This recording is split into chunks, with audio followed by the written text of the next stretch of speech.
என் பேர் வைத்தியநாதன். நான் பாகூர் தொகுதி வாக்காளர். நான் இது போல் தேர்தல் கமிஷன் இது போல் ஒரு ஏற்பாடு பண்ணியிருக்குது. நல்லது தான். ஏன்னா அந்த வருஷம் நாம் 5 வருஷத்துக்கு ஓட்டு பண்ணால் ஓட்டு போடுறோம். லாபம் இருக்காது. படித்தவங்களாம் நல்லா தெரியும். எல்லோருமாரி பாமர மக்கள்லாம் இது நல்ல ஒரு இது தான். இது லாபப்படுத்துகிறாங்க சொல்லிட்டு இது நல்ல ஒரு திட்டம் தான். தேர்தல் கமிஷன் நல்லா செஞ்சுக்கிறாங்க. இப்போ நீங்கள் இதில் வந்து இயந்திரத்தில் உங்களுக்கு மாதிரி வாக்கை நீங்கள் பதிவு பண்ணீங்களா? பண்ண ஏதாவது சந்தேகம் உங்களுக்கு அதில் இருக்கா? அதில் ஒன்றும் சந்தேகம் இல்லை. ஏன்னா நம்ம பழைய ஞாபகம் வருது இல்லை. இப்போ புச்சா நம்மளுக்கு அந்த குழப்பம் இல்லாத போகுது. நல்லது தான் இருந்தது உங்களுக்கு. ஈஸியாக தான் இருந்தது. ஒன்றும் பிரச்சனை கிடையாது. ஏன்னா நம்ம யாருக்கு வாக்கு போடுறோன்றது நம்மளுக்கு உடனே தெரிஞ்சு போகுது. இது நல்ல ஒரு சிஸ்டம். எதோ நம்ம அழுத்துறோமோ பக்கத்தில் மிஷினில் தெரியுது. அது சீட்டில் வந்து சின்ன வந்து உழுது. இதில் ஏமாத்துறதுலாம் சும்மா பொய் பிரசாரம் பண்ணுறாங்க.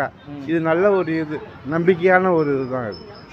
சரி, நன்றி. நீங்கள் என்ன தொழில் பண்ணிட்டு இருக்கீங்க? நான் விவசாயம் தான். விவசாயம் பண்ணிட்டு இருக்கேன். சரி, ரொம்ப நன்றி. நன்றி.